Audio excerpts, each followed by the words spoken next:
State House Buena has summoned you from the members of the Second Continental Congress to assemble here in the Pennsylvania State House on this day, early July, 1776, to debate the issue of our independence from England.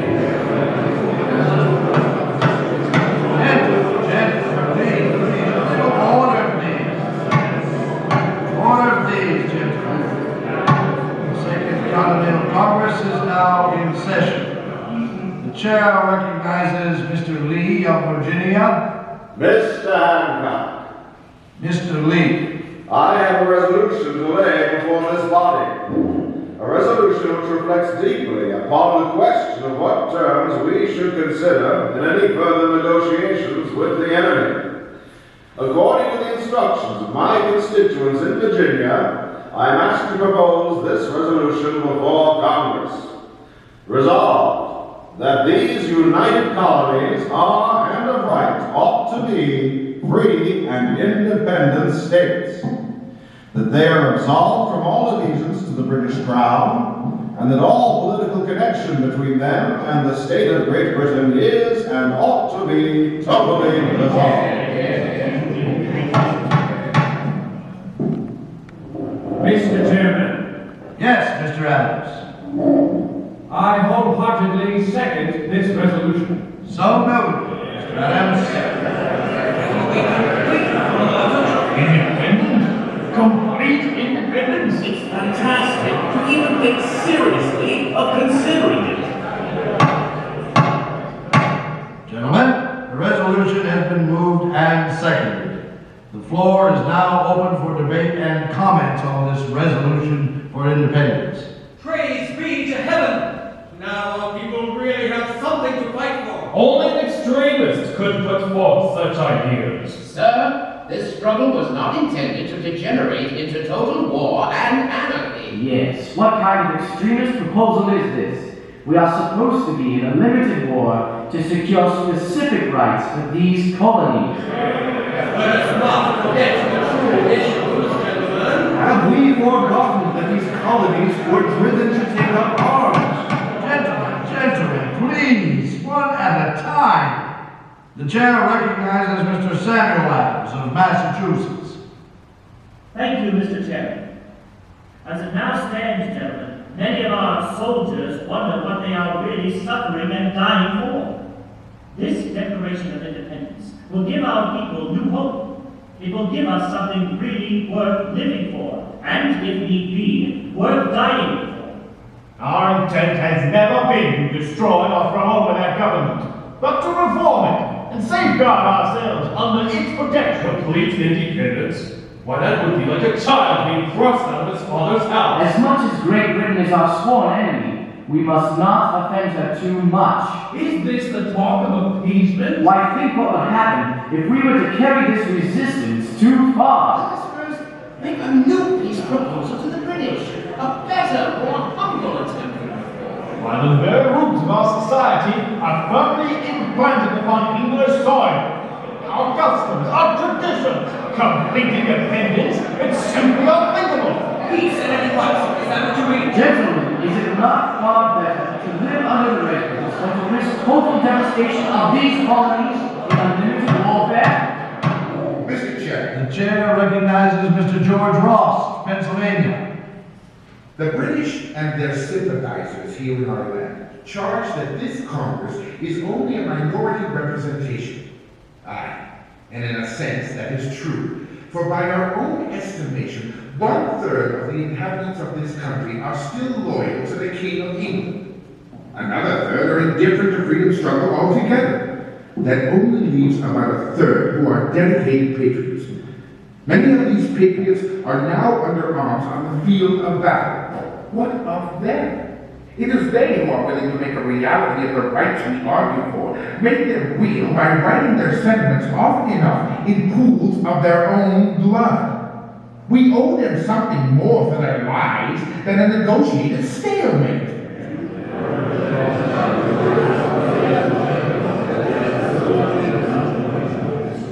But gentlemen, I maintain that if we adopt this declaration, the British will lay waste to all our towns from sheer vengeance.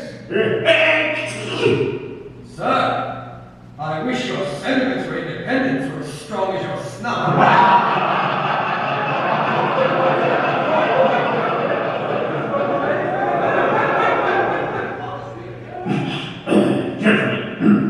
Gentlemen, the acts of the Crown are unquestionably wrong and should be resisted to the hilt. Nonetheless, we simply must continue our attempts to negotiate for a peaceful settlement to this conflict. This Declaration of Independence is going too far. Far too far. Yes, I agree. Peace, sweet, reasonable peace has never been our dearest object. Mr. Chairman, Yes, Mr. Adams. our towns are built of wood and brick. If they are burned down, we can rebuild them. But if we ever allow our liberty to be lost, it will be gone forever. Gentlemen, Dr. Franklin has something to say. The chair recognizes Dr. Benjamin Franklin. Is there indeed any wisdom in going further in our negotiations for peace with our enemy? There is a little French fable that reveals the truth of this matter far better than any of my words. It seems that one fine day, a farmer assembles the tenants of his barnyard and with sweet solemnity says, "Dear animals, I have assembled you here to advise me with what sauce I shall cook you." "Cluck, cluck, cluck," exclaims an insurrectionary chicken. "We don't ought to be eaten at all." To which the urbane chairman replies, "My child, you wander from the point."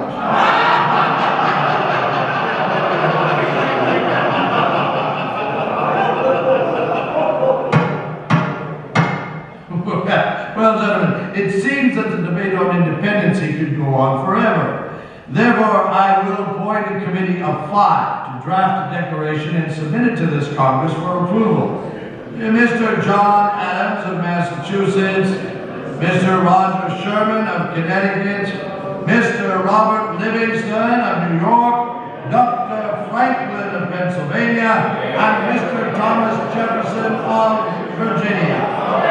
This Congress will stand adjourned until recalled by word of Secretary Thompson.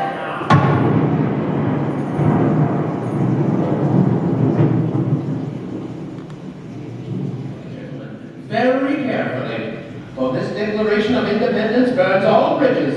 It takes us across the deadline. Exactly. None of us can ever return on the old road, except with a rope around our neck. We have allowed ourselves to consider, for as we know, if this declaration is adopted, it will be considered the ultimate act of high treason against the crown. The fate of our wives and children will be equally at stake.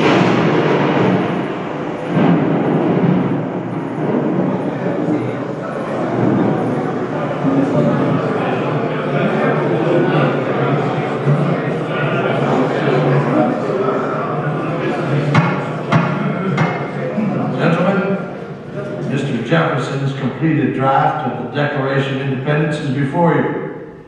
We must now commence the vote. Mr. Thompson, you will call the roll and record the votes. If Delaware says yes, we will go along. Only if New York agrees will we consent. Well, if the majority seems to think it wise, we will concur also. As you know, defer it. There will be a better time. The idea is good, but the time may be premature. I say we must have more time to consider so serious a change. More attempts at negotiation. Order, gentlemen. The chair recognizes Mr. John Adams.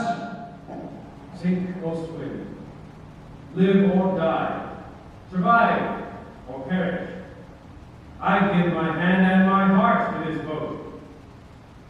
It is true, indeed, that in the beginning we aimed not at independence, but there is a divinity which shapes our ends. Why should we defer this declaration? Is any man so weak as now to hope for a reconciliation with England? You and I indeed may rue it. We may not live to the time when this declaration shall be made good. We may die colonists, die slaves. Be it so. If it be the pleasure of heaven that my country shall require the poor offering of my life, this victim shall be ready. But while I do live, let me have a country, and in that a free country. Whatever may be our fate, be assured that this declaration will stand. It may cost treasure, and it may cost blood, but it will stand. Through the thick gloom of the present, I see the brightness of the future as the sun in heaven. We shall make this a glorious and immortal day. When we are in our graves, our children will honor it. They will celebrate it with thanksgiving, with festivities, with bonfires and illuminations. On its annual return, they will shed tears, not of subjection and slavery, not of agony and distress, but of gratitude and joy. Sirs, before God, I believe the hour has come. My judgment approves this measure, and my whole heart is in it. All that I am, and all that I hope in this life, I am now here, ready to stake upon. And I leave off as I began, and live or die, survive or perish. I am for this declaration. It is my living sentiment. By the blessing of God, it shall be my dying sentiment. Independence now. Independence forever.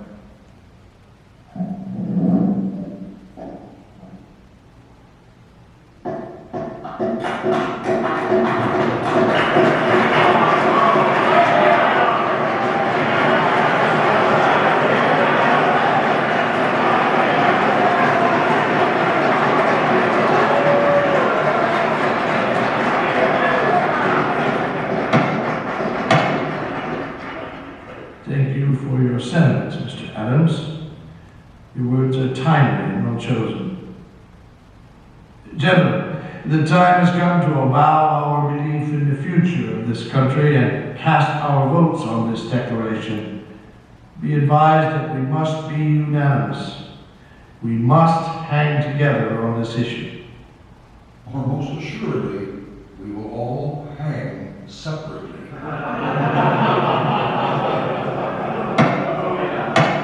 Mr. Thompson, proceed with the roll call, if you please. New Hampshire, New Hampshire, vote aye. Massachusetts, Vote aye. Rhode Island. Rhode Island. Vote aye. Connecticut. Connecticut votes aye. New York. New York abstains. New Jersey. New Jersey says aye. Pennsylvania. I still strongly disagree. Pennsylvania. Pennsylvania votes aye. Delaware. Delaware votes aye. Virginia. Virginia proudly says aye. Maryland. Maryland votes aye. North Carolina. North Carolina votes aye. South Carolina. South Carolina says aye. Georgia. Georgia votes aye.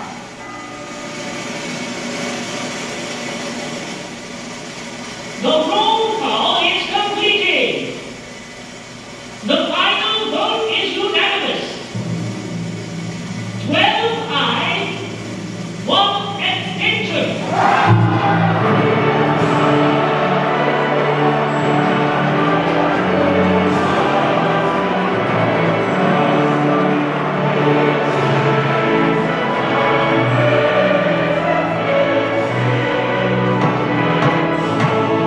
Gentlemen, the Declaration of Independence has been accepted without a single dissenting vote.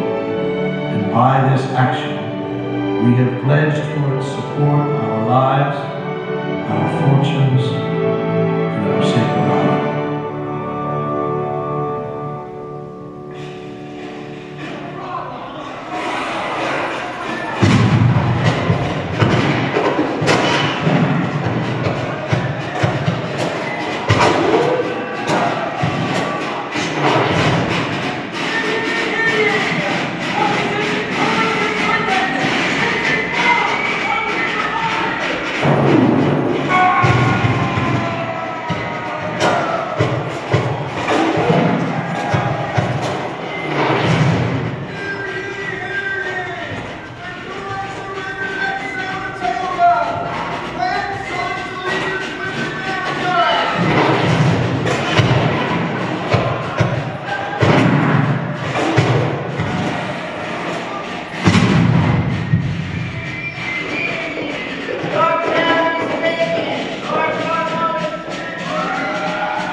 A mighty revolution has been gloriously completed in this land, so that millions yet to be born may live in freedom. I wonder if future generations will remember what this declaration has cost this generation in treasure, sacrifice, and blood. If I had ever thought for a moment that they would forget, I would rue to my dying day ever having played a part in this work. Today, a new constellation glows brightly in the heavens. A new nation has been born. We will, with God's help, continue to cherish, preserve, and indeed protect it with our lives, our fortunes, and our sacred honor. I wonder if future generations will do the same. I wonder if they will be able to keep this new nation. I wonder if they will be able to keep it.